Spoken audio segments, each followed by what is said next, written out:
आज बीजेपी ने अपने उम्मीदवारों की लिस्ट जारी कर दी है, जिसमें कि झुंझुनू के 4 उम्मीदवार भी घोषित कर दिए गए हैं, जिसमें से प्रमुख रूप से मंडावा क्षेत्र से जो है नरेंद्र कीचड़ जो सांसद जो है वो उनको टिकट दी गई है। साथ में झुंझुनू से निशित चौधरी को टिकट दी गई है।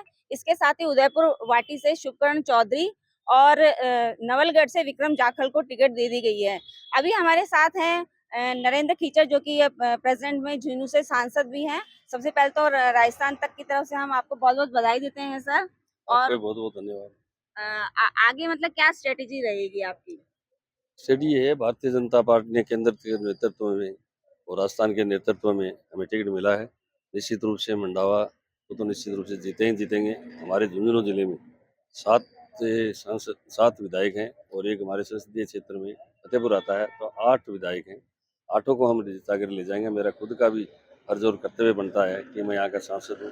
8 सीटों बीजेपी की ओर से हम जीत करके जाएंगे। नरेंद्र जी जो कि एक बार निर्दलीय मंडावा से जीत चुके हैं, उसके बाद बीजेपी से वो पिछली बार जीते थे, उसके बाद इनको सांसद की टिकट दे दी गई थी और फिर बाद में वहां से रीटा चौधरी जो है वो कांग्रेस की जीती थी। तो इस बार एक सीधी टक्कर देखा जाए तो कांग्रेस की रीटा चौधरी के साथ में है।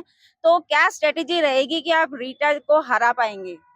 ये तो निश्चित रूप से ऊपर आएंगे। जब कांग्रेस की लहर थी, पिछली बार सरकार बनी है, उसमें भी भारतीय जनता पार्टी को मंडावा से पहली बार कमल का फूल खिला। भारतीय जनता पार्टी पहली बार मंडावा से जीती और उसके बाद में तो केंद्र में जाने के बाद में मोदी जी के नेतृत्व में हमने जिले में बहुत अच्छे काम किए हैं जो पहले कभी हुए ही नहीं।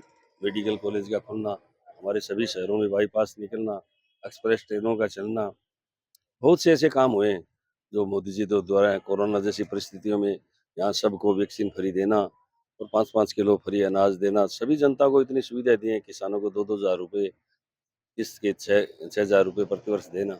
और कांग्रेस ने जो वादे किए थे वो वादे एक भी नहीं निभाया और अंत में अब रेवड़ियाँ बांटी हैं।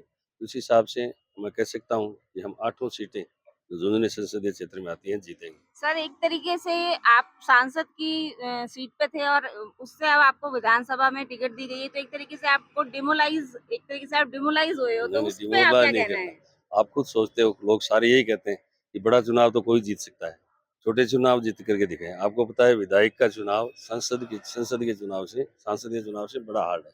तो सरपंच का चुनाव से सांसद का पंच का चुनाव तो चुनाव आप हार्ड लोगों के लिए आसान है कि मोदी की लहर है, लेकिन अभी जो गहलोत सरकार ने जो इतनी है। जो भी योजनाएं करी हाँ, उसके सामने केंद्र जो में है मुश्किल लग रही है, तभी नहीं, जो इस सांसद को जो है विधानसभा की सीट दी गई है, ये अपने आप में हाँ, अपने आप में जब जनता द्वारा भारतीय जनता पार्टी ने सर्वे किया है जनता के द्वारा, तो जनता ने जब नाम लिया है कि हम उनको जिता करके भेजेंगे, तो कहीं कोई दिक्कत नहीं है सांसद को भी यहाँ उतारना। सर आप आपको क्या लगता है कि मंडावा में ऐसी क्या क्या परिस्थितियां हैं कि भाई आप ऐसी क्या घोषणाएं करेंगे जिससे कि आप एक जिताऊ उम्मीदवार हो सकेंगे? हमारे को मंडावा में घोषणा करने की जरूरत नहीं है।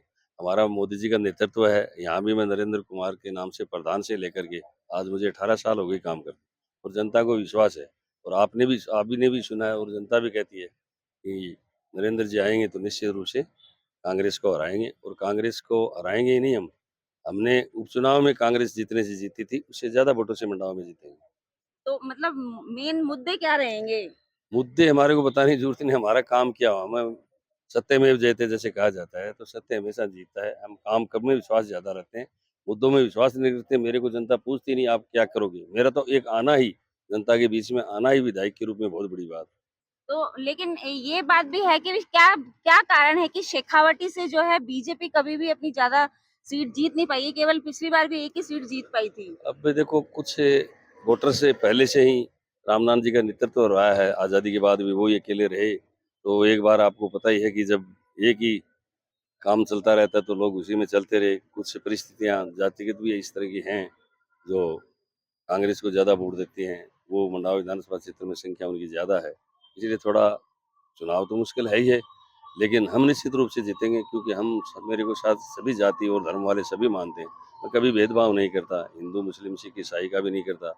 जाट है जैसे राजपूत है, चाहे तेली हो, चाहे कसाई हो, चाहे कैम खानी हो, मैं किसी भी मतलब जाति में सब में जाता हूँ, सबके साथ दुख सुख में मिल करके काम करता हूँ और सबका ही आशीष मिलता रहता है। तो ये था हमारे साथ में सांसद जो अभी प्रेजेंट में है नरेंद्र जी, जो इनका कहना है कि वो 36 कौमों को अपने साथ लेके चलते हैं, तो एक तरीके से वो अपने आप को जीता हुआ मान रहे हैं। लेकिन ये आगे आने वाले समय में देखा जाएगा कि जहाँ पे कि बीजेपी की सिर्फ एक सीट ही शेखावटी अभी तक जीत पाई है।